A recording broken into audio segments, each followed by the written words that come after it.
Welcome to the Slop Temple. We pray this video helps. In this video, I will explain how to replace your Subaru Outback battery. First, prioritize safety by wearing protective eyewear and gloves to shield against potential hazards. Make sure your car is completely off and the parking brake is firmly set. You'll need a few basic tools, typically a 10mm or 13mm wrench, a wire brush, and some battery terminal cleaner. Having these items ready will make the process much smoother and safer for you. Now, let's get to disconnecting the old battery. Your Subaru Outback's battery is typically found under the hood, often on the passenger side.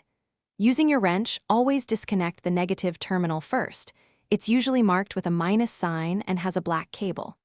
Then, proceed to disconnect the positive terminal, which has a plus sign and a red cable. Finally, carefully remove the battery hold-down clamp that keeps the battery firmly in place. With the old battery disconnected, carefully lift it out of the tray. Remember, batteries can be quite heavy.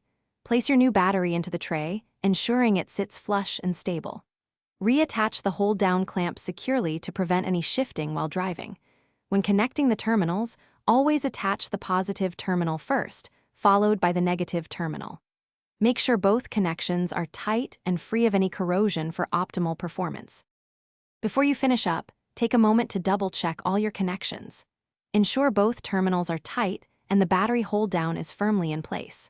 Once everything looks good, start your Subaru Outback to confirm the new battery is working perfectly. Remember to properly dispose of your old battery at a recycling center.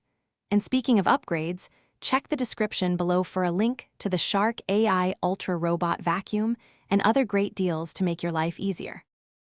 Thanks for watching. Consider subscribing if we helped you.